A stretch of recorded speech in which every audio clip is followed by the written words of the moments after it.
میں آپ کو چند ایسی باتیں بتاتی ہوں جو ہر ماں کو شادی سے پہلے اپنی بیٹی کو ضرور بتانی چاہیے، جس سے نہ صرف والدین بلکہ بیٹی بھی اپنے گھر میں سکون سے اپنی زندگی گزار سکتی ہے۔ میری اس ویڈیو کو آخر تک ضرور دیکھیے گا۔ عرب کی ایک مشہور عالمہ کی اپنی بیٹی کو 10 وصیتیں جو قیامت تک آنے والی عورتوں کی ضرورت ہیں۔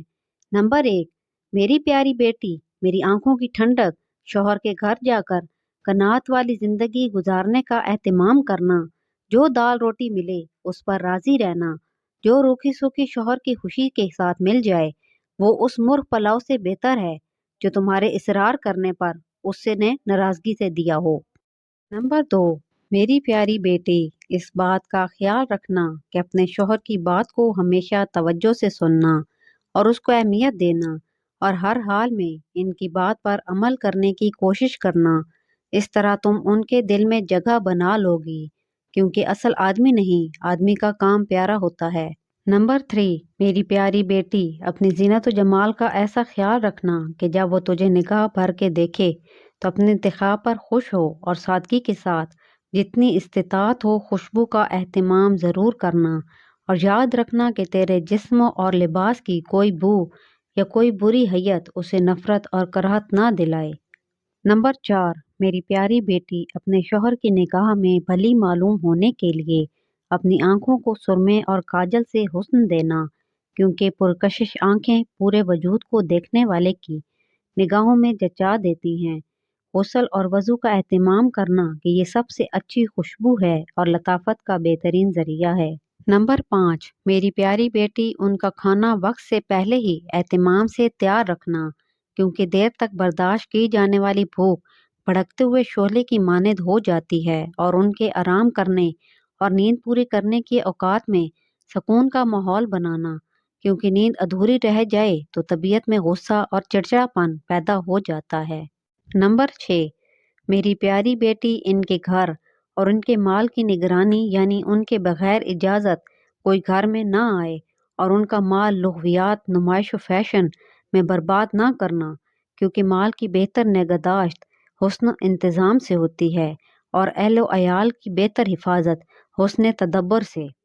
نمبر 7، میری پیاری بیٹی، ان کی رازدار رہنا، ان کی نافرمانی نہ کرنا، کیونکہ ان جیسے باروب شخص کی نافرمانی جلتی پر تیل کا کام کرے گی، اور تم اگر اس کا راز دوسروں سے چھپا کر نہ رکھ سکیں تو اس کا اعتماد تم پر سے ہٹ جائے گا، اور پھر تم بھی اس کے دو رخے پن سے محفوظ نہیں رہ سکو گی۔ نمبر 8، میری پیاری بیٹی، جب وہ کسی بات پر غمگین ہوں تو اپنی کسی خوشی کا اظہار ان کے سامنے نہ کرنا، یعنی ان کے غم میں برابر کی شریک رہنا۔ شوہر کی کسی خوشی کے وقت غم کے اثرات چہرے پر نہ لانا، اور نہ ہی شوہر سے ان کے کسی رویے کی شکایت کرنا۔ ان کی خوشی میں خوش رہنا، ورنہ تم بھی ان کا دل دکھانے والی عورتوں میں شمار ہوگی۔ نمبر 9، میری پیاری بیٹی، اگر تم ان کی نگاہوں میں قابل تکریم بننا چاہتی ہو تو اس کی عزت اور احترام کا خوب خیال رکھنا اور اس کی مرضیات کے مطابق چلنا، تو اس کی بھی ہمیشہ کوشش رہے گی کہ ہر لمحے میں اپنا بہترین رفیق پائے گی۔ نمبر 10، میری پیاری بیٹی، میری اس نصیحت کو پلو سے باندھ لو اور اس پر گرہ لگا لو کہ جب تک ان کی خوشی اور مرضی کی خاطر کئی بار اپنا دل نہیں مارو گی اور ان کی بات اوپر رکھنے کے لیے، خواہ تمہیں پسند ہو یا ناپسند، زندگی کے کئی مرحلوں میں اپنے دل میں اٹھنے والی خواہشوں کو دفن نہیں کرو گی، اس وقت تک تمہاری زندگی میں بھی خوشیوں کے پھول نہیں کھلیں گے۔ اے میری پیاری اور لاڈلی بیٹی، ان نصیحتوں کے ساتھ میں تمہیں اللہ کے حوالے کرتی ہوں۔ اللہ تعالیٰ زندگی کے تمام مرحلوں میں تمہارے لیے خیر مقدر فرمائے اور ہر برائی سے تم کو بچائے۔ جزاک اللہ۔